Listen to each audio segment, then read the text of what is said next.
அனைவருக்கும் வணக்கம். நம்மளுடைய ஜாதகத்தில் லாட்ரி யோகம் இருக்கா இல்லையா, எனக்கு அதிர்ஷ்டம் இருக்கா இல்லையா என்பதை எளிய முறையில் தெரிஞ்சுக்கலாம் வாங்க.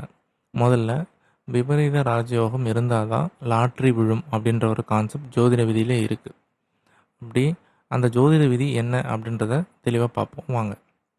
முதல்ல நம்மளுடைய ஜாதகத்தில் 3, 6, 8, 12 மறைவு ஸ்தானங்கள் சொல்லுவாங்க.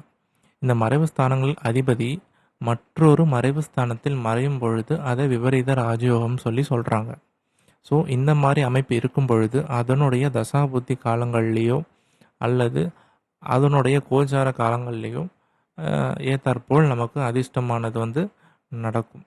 ஆனால் இந்த யோகத்தின் பேரே விபரீத ராஜயோகம் ஆக அமைப்பெற்றிருக்கு. விபரீதம் என்பது நல்ல வார்த்தை அல்லவே.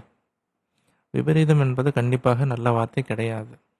அதாவது இது ஏதேனும் ஒரு பிரச்சனையை உற்பத்தி பண்ணி, அதாவது ஒரு பிரச்சனையை உருவாக்கி அதன் மூலியமாக பணம் கிடைக்கும், அல்லது பணம் வரும் பொழுது ஒரு பிரச்சனையும் சேர்ந்து வரும். அதை தான் இது குறிப்பிடுது. இதுக்கு உதாரணங்களை இப்போ பார்ப்போம். உதாரணத்துக்கு இப்போ ஒருத்தருக்கு ஒரு இன்சூரன்ஸ் போட்டிருக்காருன்னு வச்சுப்போம். அந்த இன்சூரன்ஸ் போட்டுட்டாரு, மாதம் மாதம் ப்ரீமியம் கட்டிட்டு வராரு. ஓகேங்களா?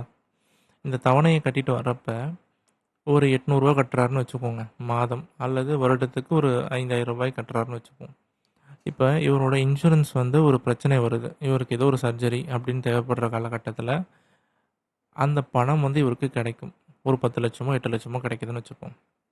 இப்போ இந்த விபரீதம்ன்றது 8ஆம் இடம் தான். அதாவது பார்த்திங்கன்னா இந்த 8ஆம் இடம் அப்படின்றது தான் பார்த்திங்கன்னா ஜோதிடத்தில் ஒரு நஷ்டத்தை குறிக்கக்கூடியது, ஒரு அதிர்ஷ்டத்தை குறிக்கக்கூடியது, ஒரு எதிர்பாராத ஒரு விஷயத்தை குறிக்கக்கூடியது 8ஆம் இடம் அப்படின்னு சொல்கிறாங்க. அதாவது நஷ்டத்தை குறிக்கும், எதிர்பாராத அதிர்ஷ்டத்தை குறிக்கும் வச்சுப்போம். இப்போ அந்த சர்ஜரின்றது ஒரு எதிர்பாராத ஒரு பிரச்சனை. ஆனால் அதிர்ஷ்டம்ன்றது அந்த சமயத்தில் நமக்கு தக்க பணம் கிடைக்கக்கூடியது அதிர்ஷ்டம். அதாவது நீங்கள் இந்த இன்சூரன்ஸ் கிளைம் ஆகிற அமௌண்ட்டு எல்லாருக்குமே ஈஸியாக கிளைம் ஆகிறது கிடையாது. ஓகேங்களா? அதே மாதிரி நீங்கள் இன்சூரன்ஸ் கட்டினாலும் உங்களுக்கு அந்த சர்ஜரிக்கான தேவை வர்றதும் கிடையாது. ஒரு சில பேருக்கு மட்டும் அந்த சர்ஜரி தேவையும் வரும், பணமும் கிடைக்கும். இந்த 8ஆம் இடம் குறிப்பாக ஆயில், வம்பு, வழக்கு அப்படிலாம் சொல்லுவாங்க. அதனால் சில இடத்துல நம்ம ஆராய்ச்சி பண்ணதில் சொல்கிறாங்க, நிறைய சிறைவாசி சென்றவர்களுக்கு லாட்ரி அடித்தது உண்டு வெளிநாட்டவர்களில், அப்படிலாம் சொல்கிறாங்க. இந்த சிறை அப்படின்றது 8ஆம் இடம். அதே மாதிரி லைஃப்பில் ஒன் டைமாவது பெரிய சர்ஜரி பண்ணவங்களுக்கு லாட்ரி அடித்தது உண்டுன்ற சொல்லி நம்ம ஆராய்ச்சியில் பார்த்துருக்கோம். ஸோ இந்த சர்ஜரி அப்படின்றதும் 8ஆம் இடம். ஓகேங்களா?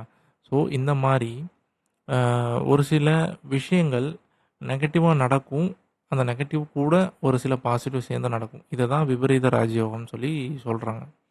ஸோ நீங்கள் உங்களோட லைஃப்பில் எந்த மாதிரி ஆக்டிவிட்டீஸ் நடக்கும்போது நீங்கள் தெரிஞ்சுக்கலான்றதை நான் இங்கே சிம்பிளாக சொல்கிறேன்.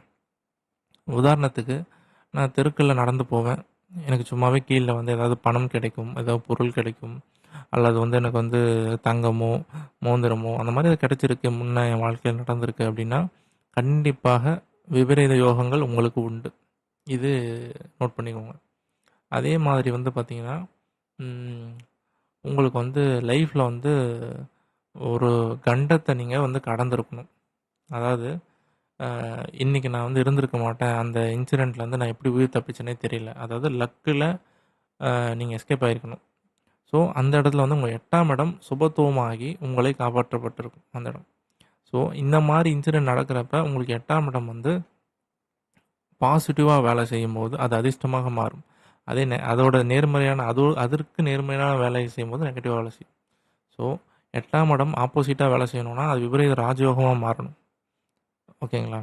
ஸோ இதை வச்சு நீங்கள் தெரிஞ்சுக்கலாம், எங்கெல்லாம் பிரச்சனை வருதோ அந்த பிரச்சனை மூலயமாக பணமும் வரும். லாட்டரி என்பது பார்த்திங்கன்னா பொழுதுபோக்குக்காக எடுக்க வேண்டிய ஒரு விஷயம். அது முழு நேரமாக எடுத்திங்கன்னா கண்டிப்பாக அது நஷ்டத்தை குறிக்கும். உங்களுக்கு லக்கு இருக்கும் பட்சத்தில் அந்த நஷ்டம் அதிர்ஷ்டமாக மாறும்.